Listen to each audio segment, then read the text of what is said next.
Сәлеметсіздер ме достар? Сіздермен Pixsoft және мен Дәулет. Бүгінгі біздің видео шоуымыз тағы да интернет дүкенге, яғни akel.kz сайтына арналады. Біз қазір akel.kz сайтының басты бетінде тұрмыз. Осы сайттың барлық функцияларын қарастырып, қандай интернет дүкен екенін сараптап көрейік. Бұл сайтты бұл интернет дүкенді біз akel.kz компаниясына жасап берген болатынбыз.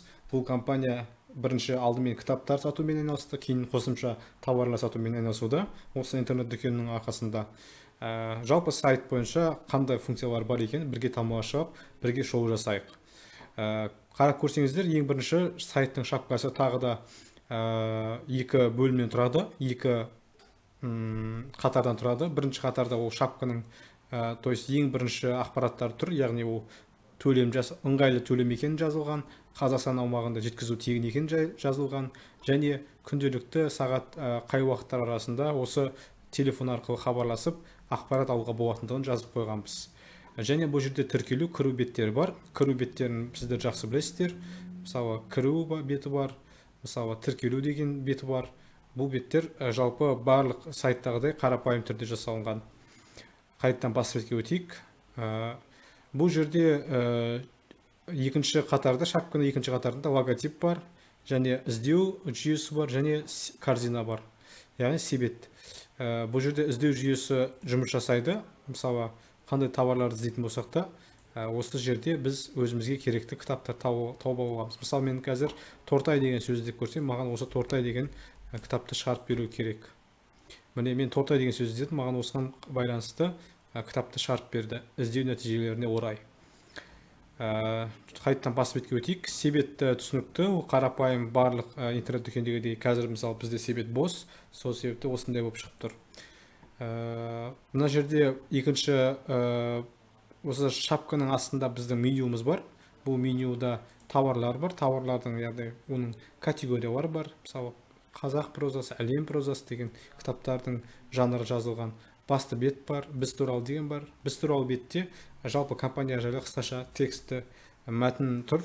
Одан кейін видеолар бар. Видеоларда бұл жақта, бұл сайтта қосымша видео салу мүмкіндігі бар. Яғни видеоны сатып алуға да болады бұл жерде. Яғни қазақ тіліне аударылған шетелдік фильмдерді қазақ тілінде көру үшін ақылы түрде сатып алса болады. Болмаса жай ғана тегін деп жазылса, тегін көруге де болады.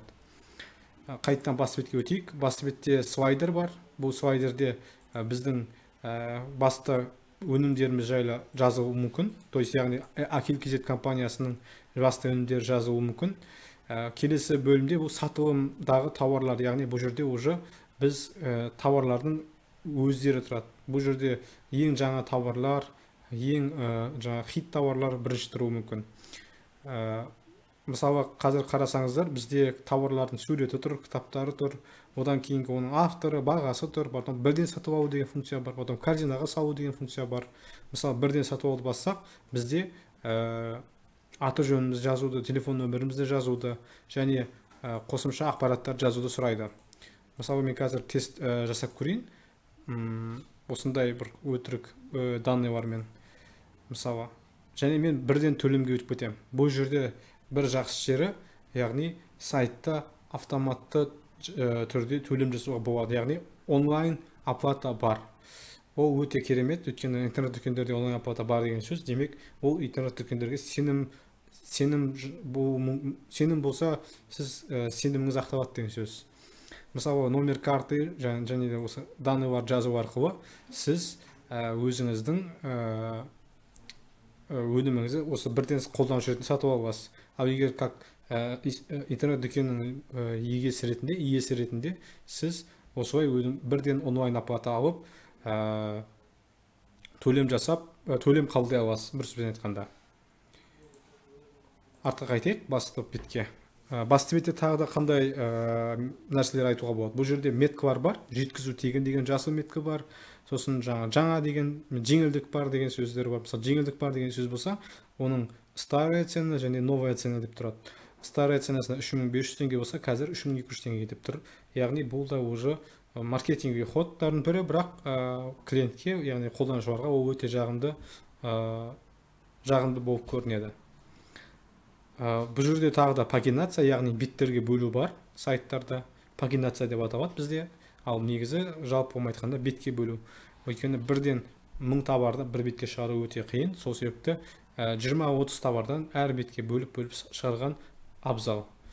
Бұл жерде мысалы әртүрлі кітаптар бар, кітаптардың жанрлары бар. Мысалы товарлар арқылы мен әлем прозасын бассам, маған әлем прозасына арналған кітаптарды көрсетеді сайт.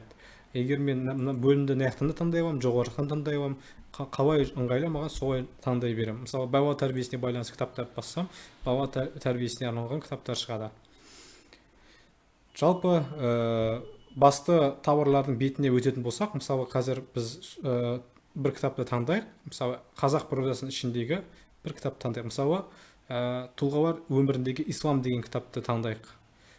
Осы беттің ішіне кіріп көрейік. Бұл жердің ішіне кіріп көрсек, бұл жерде біз оның аты жөнін, яғни кітаптың атауын, оның авторын, оның артикулын және қолжетімділігі қаншалықты қоймада бар екенін көре аламыз, бағасын көре аламыз. Егер жаңағыда екі баға болса, старая, новая ценалар болатын болса, екі бағасын да осы жерден көре аламыз. Және санын енгізіп, біз бірден себетке сала аламыз, болмаса бірден бір ғана штугын сатып алуға мүмкіндігіміз бар.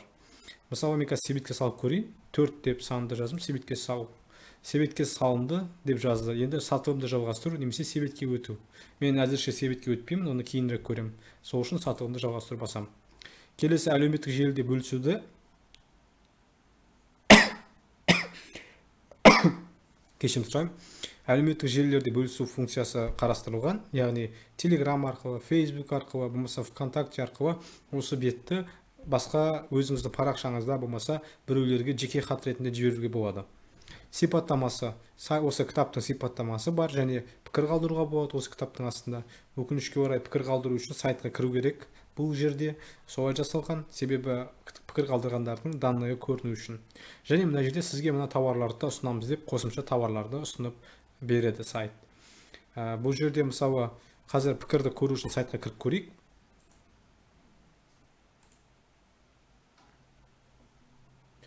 Және мен сайтқа қазір кірдім. Мен қазір жеке кабинетке өтетін болсам, жеке кабинетімде мен мысалы Арман Ерланұлы деп жеке кабинетімен данныйларым тұр. Бұл жерде мен мәліметтерді өзгерте аламын, құпия сөзді өзгерте аламын, және өзіме тиісті ақпараттарды көре аламын. Басты бетке өтіп, мысалы бір кітаптың ішіне комментарий жазып көрейік, пікір қалдырып көрейік. Мысалы Дай ағашы деген кітапта осы ішіне өтейік, ішін басып өтіп, мына жерде пікір қалдыра аламыз. Мысалы кітап маған ұнады деп жазсақ болады. Мына жерде менің пікірім қалды. Осылай қолданушылар өзінің пікірлерін кітап астына жазып кете алады. Бұл өте қосымша керемет функциялардың бірі. Және келесі жаңағы біз енді корзинамызды қараған жоқпыз әлі, корзинаны қарайық. То есть бізде қазір 5 товар салдық бір корзина бойынша. Осы кітапты да салайық. 3 кітап Дай ағашы ретінде себетке салуды бастым. Себетке өту функциясын басып себетке өтем. Менде қазір 4 тұлғалар өміріндегі ислам, бір Анна Каренинаның кітабы және Дай ағашы 3 данасы салынған. Жалпы суммасы осылай барлығы деп көрсетіліп тұрады. Олар өзгерген сайын бағасы өзгеріп тұрады, көргендеріңіздей. Яғни барлығы қарапайым корзинада бүкіл себетте жасалатын функциялар. Тапсырысты рәсімдеуді басқаннан кейін осы жерде менің жеке кабинетімдегі ақпарат бірден шығады. Мысалы мен өзім жеке ақпаратымды жазайын қазір Дәулет деген сияқты. Сосын және мысалы мына жақта басқа да мысалы тест деп жазып көрсем болады. Және мына жерде қосымша ақпараттар жазсам болады. Төлемге өтуде басқан кезде менде тағы да осы ақшалар жаңағы жалпы 56.500 теңге сумма шыққан. Осы 56.500 теңге төлеуге картаны енгізуді сұрап отыр. Яғни бұл да жаңағыдай бірден төлем жасау функциясы қарастырылғанды білдіреді. Келесі сайттың басты бетіндегі ақпараттарды жалпы түсіндік. Ішіндегі ақпараттарды сайттың ішкі беттерін көрдік. Енді футерді қарап шығатын болсақ, футерде яғни соңғы блокта сайттың шапка деген сайттың басты блогы, футер дегеніміз сайттың соңғы аяқ жақтағы блогы деп айта аламыз. Яғни соңғы блокта бұл сайттың логотипі компанияның, осы Акелгезит компаниясының. сосын сайт бөлімдері жаңа жоғарыда менюда көрсетілген менюдер тағы да төменде көрсетіледі. Бұл неге десеңіздер, өйткені сайтқа астында түскен кезде адамдар жоғарыға шығу ұмытып кетуі мүмкін, жоғарыға шығуға еріну мүмкін. Сол кезде ыңғайлы түрде астында да осы менюді көрсете аламыз. Және де қосымша ақпараттар, то есть публичный договор, политика конфиденциальности, авторларға жаңалықтар, тауарлар сияқты беттер қарастырылған бұл сайтта. Байланысу нөмірі және почтасы осы жерде жазылған, әлеуметтік желілері көрсетілген осы компанияның, және осы компанияның толық аты мен және де біздің Pixsoft компаниясында сайттың жасалғандығы жайлы нақты көрсетілген. Осы сайттың административный панелін сіздерге көрсете алмаймын, бірақ ол жақта тауарларды қалай салу керектігін, қалай данныйларды салып, қалай редактировать ететінін білгіңіз келсе, мен сіздерге басқа біздің жасаған примерлердегі админканы көрсете аламыз. Ол үшін тек қана консультацияға жазылсаңыздар болғаны. Бізге консультацияға жазылу үшін төмендегі сілтемеге өтіп, біздің сайтымызға кіріп, сол сайттағы номер арқылы бізге хабарласып, болмаса Instagram парақшамызға жазылып, сол жақтан біз өзіміз истористеріміз бар, арнайы актуальныйдағы.